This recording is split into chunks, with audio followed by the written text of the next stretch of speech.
بسم الله الرحمن الرحيم. أهلا وسهلا بكم أعزائي المتابعين مع مكعب روبك الثلاثي المزدوج. هذا مكعب لوحده وهذا آخر معه ملتصق من هذه الشركة. نأتي نخلط المكعب.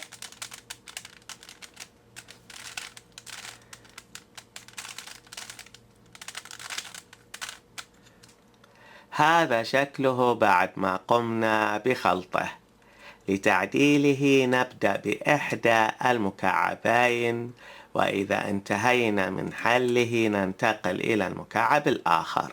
فلنبدأ بهذا المكعب. هذا أبيض، يجب أن يكون هنا لون أبيض أبيض أبيض، المركز أبيض. الآن هذا أرتب الموضوع علشان يكون ألوان المراكز مثل ألوان مكعب روبك الثلاثي. أزرق يتلو الأزرق أحمر أو وردي، ثم أخضر، ثم برتقالي. تمام. في الأسفل أصفر مثل هذا، أصفر أصفر. حلو. الآن علشان نعدل المكعب هذا نبدأ بالقطعة هذه هنا. هذه القطعة هي أبيض وردي، أبحث عن أبيض وردي. هذه هي. تمام. هذه هنا.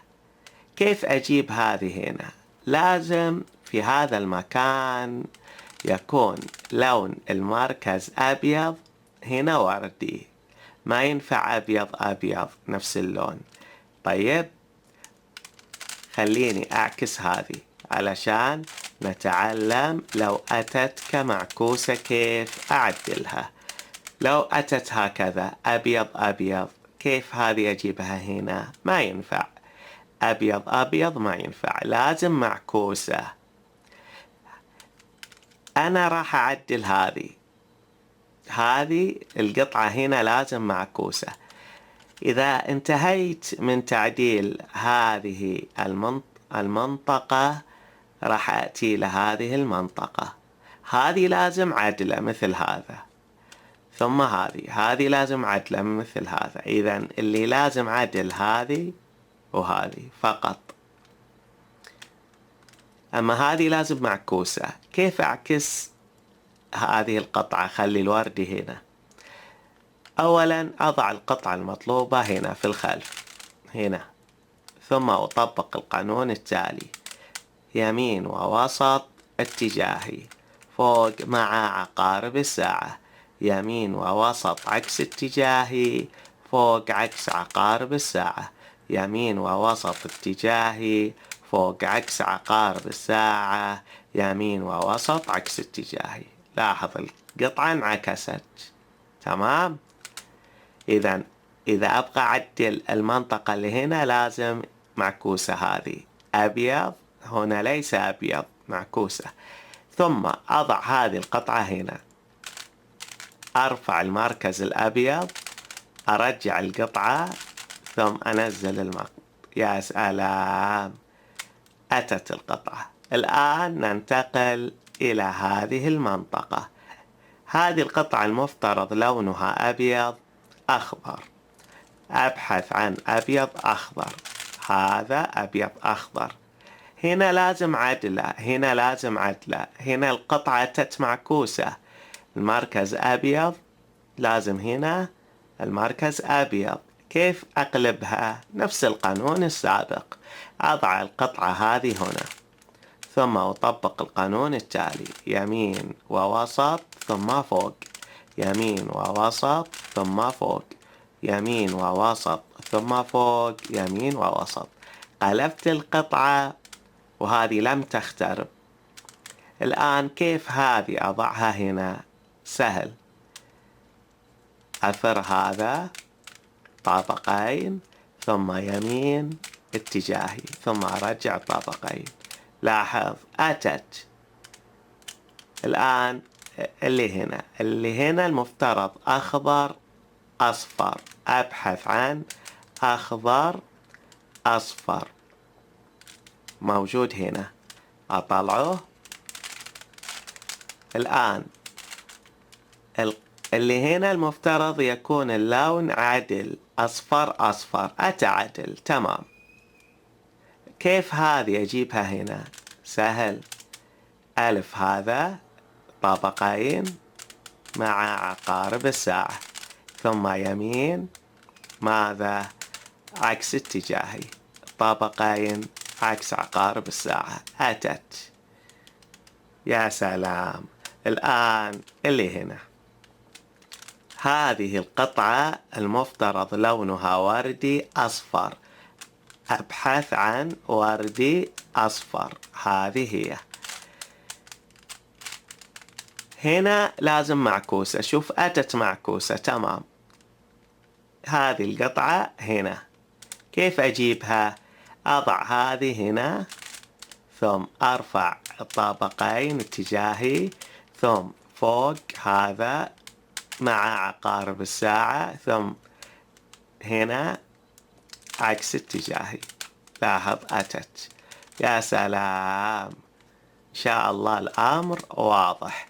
الآن القطعة اللي هنا أزرق وردي، أبحث عن أزرق وردي، هذا هو. معكوسة أبغى أعدلها، أضعها هنا، طبق نفس القانون علشان تتعدل. يمين ووسط، فوق، يمين ووسط، فوق، يمين ووسط، فوق، يمين ووسط. الآن استعدلت، أقلبها، أتت هنا. يا سلام. نأتي الآن لتعديل هذه القطعة، هذه مع هذه، تمام. القطعة هذه أزرق أبيض، أين هي؟ موجودة هنا، أطلعها. هذه أبغاها تأتي هنا لكن معكوسة، أعدلها في البداية، أضعها هنا، يمين ووسط، فوق، يمين ووسط، فوق، يمين ووسط، فوق، يمين ووسط. استعدلت تمام. الآن أرفع هذه، شوف هي هنا، لكن علشان أعدل المكان هذا، هذه القطعة طلعها من هذا المكان وأضعها هنا. واضح الكلام؟ وضعتها هنا. الآن اللي هنا القطعة اللي هنا هي المفترض أبيض وردي أزرق، أبحث عن هذا هو، أبيض وردي أزرق، أضعها هنا. عندي هنا 3 احتمالات علشان أجيب هذه القطعة هنا. إما يكون عدل مثل الحالة اللي أتت الآن، أو دوران مع عقارب الساعة، أو دوران عكس عقارب الساعة. إذا عدل مثل الآن، كيف أجيب هذه هنا؟ يمين اتجاهي، ثم فوق مع عقارب الساعة، يمين مرتين، ثم فوق عكس عقارب الساعة، ثم يمين اتجاهي. تمام؟ طيب باقي حالتين، خليني أضبط الحالتين في البداية. هذه الحالة الأبيض يبقى يأتي هنا عند الأبيض، الأزرق هنا عند الأزرق، دوران عكس عقارب الساعة. إذا دوران عكس عقارب الساعة، أضع القطعتين في الخلف علشان يجون هنا، دوران عكس عقارب الساعة، ثم أطبق القانون التالي: فوق مرتين، يمين عكس اتجاهي، فوق مرتين، يمين اتجاهي، فوق عكس عقارب الساعة، ثم يمين عكس اتجاهي، فوق عكس عقارب الساعة، يمين مرتين، ثم فوق مع عقارب الساعة، ثم يمين مرتين، فوق عكس عقارب الساعة، يمين اتجاهي. لاحظ أتت من هنا إلى هنا، هذا دوران عكس عقارب الساعة. بقيت حالة الحالة الأخيرة دوران مع عقارب الساعة، ضبطها في البداية. هذه الحالة الأزرق يبقى يأتي هنا عند الأزرق، الأبيض هنا عند الأبيض، دوران مع عقارب الساعة. أضع القطعتين هنا في الخلف علشان يجون هنا، ثم أطبق القانون التالي: يمين عكس اتجاهي فوق مع عقارب الساعة، يمين اتجاهي فوق مع عقارب الساعة، يمين عكس اتجاهي فوق مرتين، يمين اتجاهي فوق مرتين، يمين اتجاهي فوق مع عقارب الساعة، يمين مرتين فوق عكس عقارب الساعة، يمين اتجاهي. يا سلام، هذه 3 حالات. الآن ننتقل لتعديل القطعتين اللي هنا، أصفر وأزرق. المفترض هذه القطعة أصفر وأزرق، هذه أتت مكانها لكن لازم تطلع أصفر وأزرق. هذه القطعة أضعها في مكانها، ثم هنا وردي أزرق أصفر. هنا أين وردي هذه القطعة وردي أزرق أصفر، هذه ومع هذه لازمهم تحت هنا. كيف أضبطهم؟ في البداية لازم أطلعهم، لازم قانون إني أطلع القطعتين هو فوق مع عقارب الساعة يمين اتجاهي، فوق مع عقارب الساعة يمين عكس اتجاهي، فوق مع عقارب الساعة. لاحظ هذه القطعتين طلعوا. راح تجيني 3 احتمالات. الاحتمال الأول أنه عدل مثل هذا، عدل.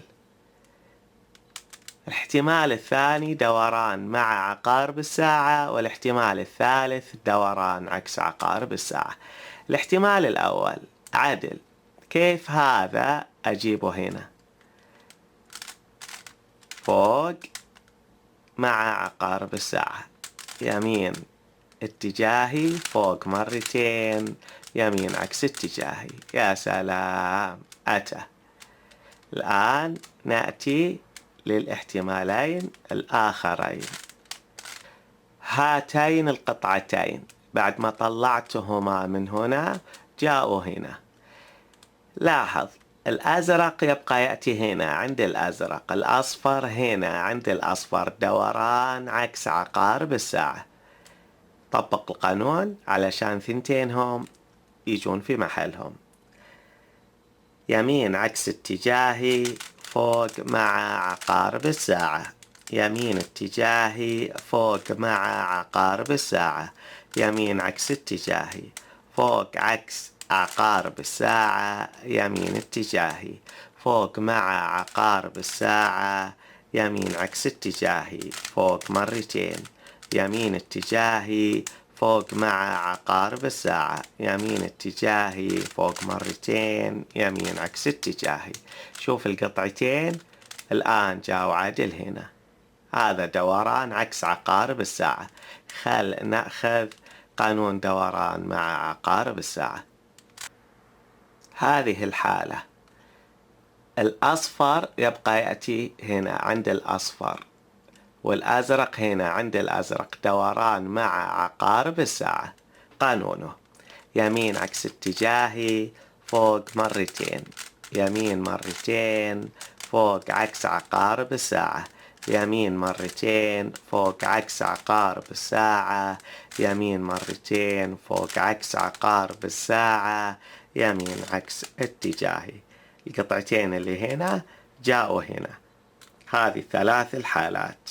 يا سلام، بقي الطابق الأخير. الطابق الأخير في البداية أبقى أسوي علامة الزائد، تأتيني 3 حالات: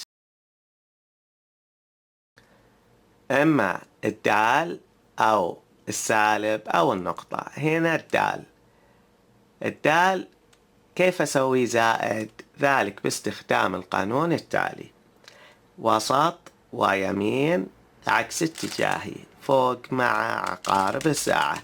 يمين اتجاهي فوق عكس عقارب الساعة. وسط ويمين اتجاهي، يمين عكس اتجاهي فوق مع عقارب الساعة، ثم يمين عكس اتجاهي فوق عكس عقارب الساعة، ثم يمين اتجاهي. لاحظ استوى الزائد. هذا قانون الدال. خليني الآن أجهز قانون السالب.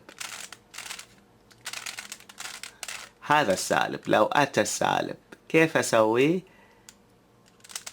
موجب. ذلك باستخدام القانون التالي: يمين عكس اتجاهي فوق مع عقارب الساعة، يمين اتجاهي فوق عكس عقارب الساعة، يمين اتجاهي، ثم يمين ووسط عكس اتجاهي فوق مع عقارب الساعة، يمين عكس اتجاهي فوق عكس عقارب الساعة، يمين ووسط اتجاهي. يا سلام، استوى الزائد. الخطوة التي بعدها عمل الوجه الأعلى كله لون برتقالي. القوانين اللي عندي لازم فوق خال من ماذا؟ البرتقالي. إذا هنا في برتقالي ما راح ينفعني، لازم فوق خال من البرتقالي. أول قانونين، وآخر قانونين لازم فقط قطعة واحدة فيها برتقالي. هنا لازم أعالج. طيب خلنا نسرد القوانين سرد. القانون الأول اللي هنا دوران مع عقارب الساعة، واللي هنا مع هذا وهذا معه. اللي هنا واللي هنا دوران عكس عقارب الساعة. القانون: يمين عكس اتجاهي فوق مع عقارب الساعة، يمين اتجاهي فوق مع عقارب الساعة، يمين عكس اتجاهي فوق عكس عقارب الساعة، يمين اتجاهي فوق مع عقارب الساعة، يمين عكس اتجاهي فوق مرتين، يمين اتجاهي. القانون الآخر اللي عندي اللي هنا دوران مع عقارب الساعة، واللي هنا أيضا دوران مع عقارب الساعة. اللي هنا واللي هنا عكس. ما هو القانون؟ فوق مع عقارب الساعة، يمين عكس اتجاهي فوق مرتين، يمين مرتين فوق عكس عقارب الساعة، يمين مرتين فوق عكس عقارب الساعة، يمين مرتين فوق مرتين، يمين عكس اتجاهي، ثم فوق مع عقارب الساعة.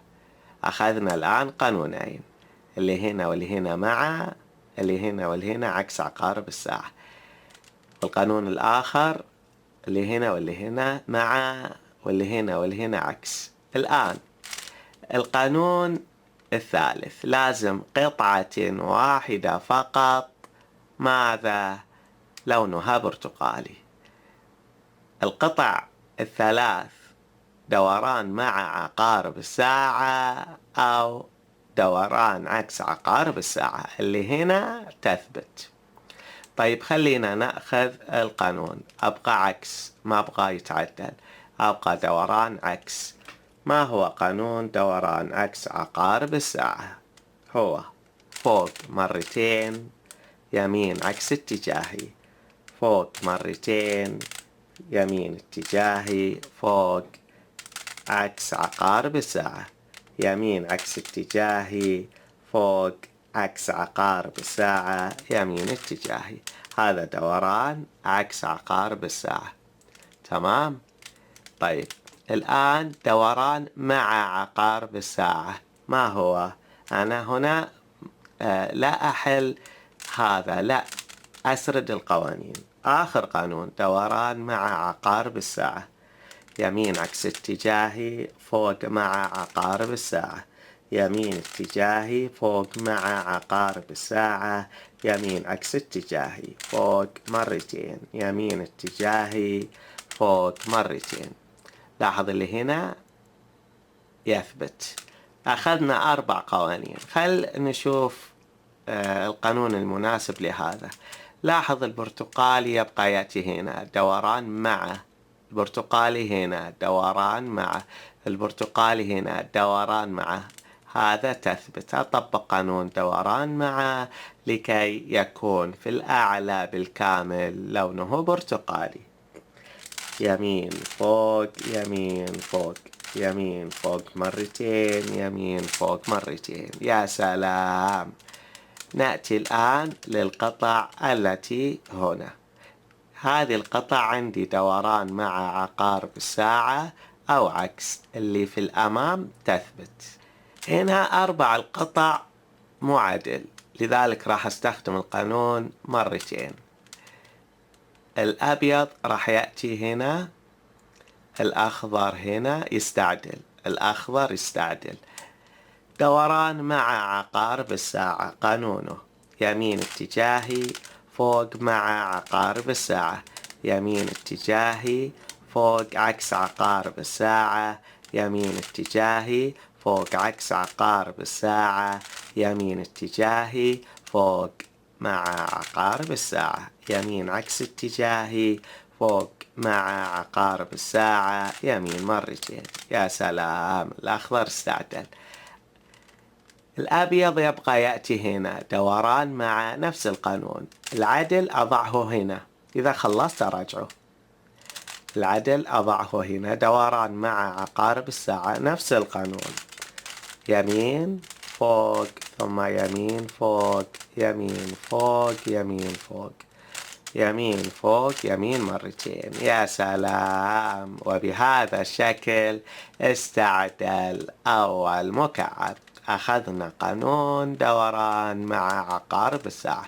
قانون دوران عكس عقارب الساعة للتعلم هو التالي. القطعة اللي هنا تثبت. دوران القطع الثلاث عكس عقارب الساعة. يمين مرتين فوق عكس عقارب الساعة، يمين اتجاهي فوق عكس عقارب الساعة، يمين عكس اتجاهي فوق مع عقارب الساعة، يمين عكس اتجاهي فوق مع عقارب الساعة، يمين عكس اتجاهي فوق عكس عقارب الساعة، يمين عكس اتجاهي. هذا هو القانون. ننتقل إلى تعديل المكعب الآخر. هذا أبيض، لازم المركز فوق أبيض. هنا المفترض أخضر مثل هذا، هذا الأخضر مفترض هو هنا مثل هذا. أجيبه هكذا، أنزله، أرجع الأبيض. أخضر أخضر، برتقالي برتقالي، أزرق أزرق. حلو. وردي وردي. أبدأ بهذه القطعة أبيض برتقالي، هي في مكانها، أطلعها في البداية. ما ينفع اللي هنا يكون نفس لون المركز، لازم هذه القطعة أقلبها، أضعها في الخلف. طبق القانون. يمين وسط فوق يمين وسط فوق يمين وسط فوق يمين وسط. الآن انقلبت. أضعها هنا، أرفع هذا ثم أنزلها. جبنا أول قطعة. الآن اللي هنا أبيض أزرق، هي في مكانها، أطلعها في البداية. تمام. الآن لازم القطعة اللي هنا يكون عدلة وليست مقلوبة مثل هذه. الأبيض عند الأبيض طبق نفس القانون، أضعها في الخلف. يمين وسط فوق يمين وسط فوق يمين وسط فوق يمين وسط. الآن أثر فوق يمين اتجاهي ثم فوق مع عقارب الساعة. أتت القطعة اللي هنا أزرق أصفر، اللي هنا أبحث عنها، هذه هي. حلو. هي نفس اللون. تمام. أثرها هكذا، يمين عكس اتجاهي ثم فوق عكس عقارب الساعة. أتت. الآن اللي هنا أصفر برتقالي، اللي هنا هذه القطعة لازم مقلوبة. أصفر برتقالي لازم مقلوبة، أقلبها. يمين وسط فوق يمين وسط فوق يمين وسط فوق يمين وسط. قلبتها. الآن هذه كيف أجيبها هنا؟ أضعها هنا، ثم أرفع هذا، ثم أنزلها. أتت. الآن القطعة اللي هنا أخضر برتقالي موجودة هنا، لازم قلب. أطبق القانون: يمين وسط فوق يمين وسط فوق يمين وسط فوق يمين وسط. انقلبت، أضعها في الأسفل. الآن اللي هنا أخضر أبيض، أبحث عن أخضر أبيض. هذه لا أضعها هنا، بل أضعها هنا في البداية. تمام؟ أضعها هنا. برتقالي أبيض أخضر، هذه القطعة طلعها.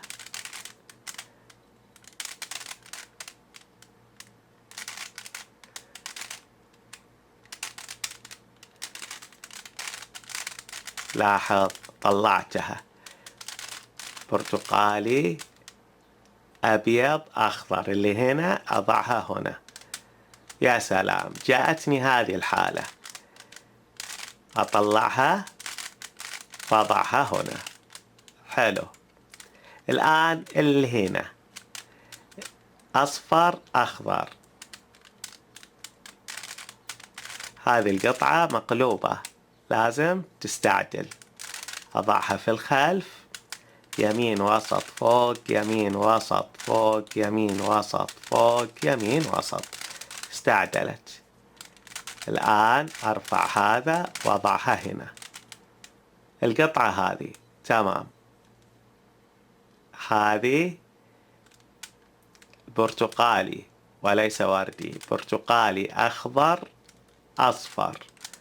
أبحث عن هذه هي. في البداية لازم أطلعهم هنا باستخدام القانون التالي: فوق يمين فوق يمين. كانوا هنا، طلعتهم هنا. الآن الأخضر يبقى يأتي هنا، الأصفر هنا دوران عكس عقارب الساعة. وطبق القانون علشان القطعتين يجون هنا. القانون: يمين عكس اتجاهي فوق مع عقارب الساعة يمين اتجاهي، فوق مع عقارب الساعة يمين عكس اتجاهي، فوق عكس عقارب الساعة يمين اتجاهي، فوق مع عقارب الساعة يمين عكس اتجاهي، فوق مرتين، يمين اتجاهي، فوق مع عقارب الساعة يمين اتجاهي، فوق مرتين، يمين عكس اتجاهي. جاءت القطعتين. الآن جاء زائد عندي فوق الوردي.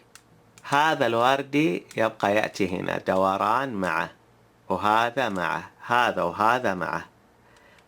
وهذا عكس هذا عكس. طبق القانون التالي: فوق مع عقارب الساعة يمين عكس اتجاهي، فوق مرتين يمين مرتين، فوق عكس عقارب الساعة يمين مرتين، فوق عكس عقارب الساعة يمين مرتين، فوق مرتين يمين عكس اتجاهي، فوق مع عقارب الساعة.